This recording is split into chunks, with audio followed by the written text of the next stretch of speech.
जय जगन्नाथ दर्शक बंधु आज आम आलोचना करवा बिछा राशि वार्षिक राशिफल 2026 बिछा राशि व्यक्ति विशेषों वर्ष 2026 केमिति रहिबो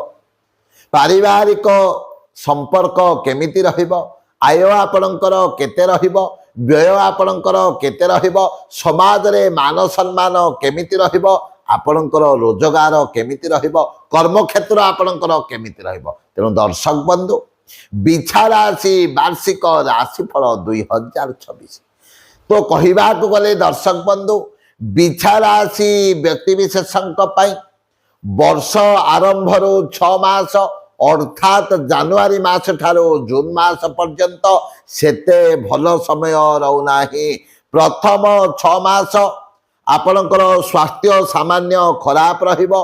मानसिक अस्थिरता देखा देबो कौनसी जगार आपण को अपमान मिल पारे तेणु प्रथम 6 मास आपण माने जेते जगी रखी चलिबे सेते आपण को भल हेबो अन्यर कथारे पड़ी कौनसी काम करंतु नाही भगवान उपरे निज उपरे विश्वास रखी आपण आग को चलंतु भगवान जदि कृपा हबो एही 6 मास आपणकर सुरुखुरी कटि जीवो घर मध्य किसी अस्थिरता देखा देबो नानादी बाधा विघ्न आसीबो एवं नानादी समस्या मध्य उपजीव किंतु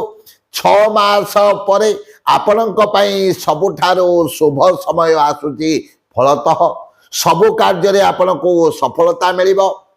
पारिवारिक संपर्क बढ़िबो कर्म क्षेत्र रे उन्नति लाभ हेबो जदि आपणकर चाकरी रे पदोन्नति हबार अछि आपणकर चाकरी रे पदोन्नति हेबो जदि आपण काहाको टंका बहु दिन रु देइचंती बकेया टंका जदि आपणकर मिलुनी जून मास परे निश्चित भाव रे आपण सेही टंका फेरी पाइबे बाकी पड़िथिबा टंका आपण को प्राप्ति हेबो किंतु मने रखंतु वर्ष आरंभ आपण कोनसी ठकामी रे पड़ी पारंती तेणु कोनसी लोकर कथारे पड़ी कोनसी कार्य करिवे नाही किंतु 6 मास पर अर्थात जून मास पर आपण जदि माटी भी धरिबे ताहा सुना होई जीवो तेणु दर्शक बंधु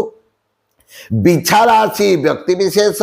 जदि कौनसी शुभ कार्य आरंभ करने चाहते नूतन कर्म क्षेत्र आरंभ करने चाहते नूतन वाणिज्य आरंभ करने चाहते ताहले जून मास परे आपण करंतु देखिबे निश्चित भाव रे आपण को सफलता मिलिबो प्रतिकार स्वरूप प्रत्येक दिन आपण जांको ठारू मंत्र नैथिबे गुरु को एवं ठाकुर को प्रणाम करंतु प्रत्येक दिन हनुमान चालीसा पाठ करंतु एवं प्रत्येक दिन मंदिर को जांतु सूर्य नारायण को जल अर्पण करंतु देखिबे बिछा राशि व्यक्ति विशेषक एही वर्षटी निश्चित भाव रे मंगलमय हेबो निश्चित भाव रे शुभंकर हेबो जय जय जगन्नाथ।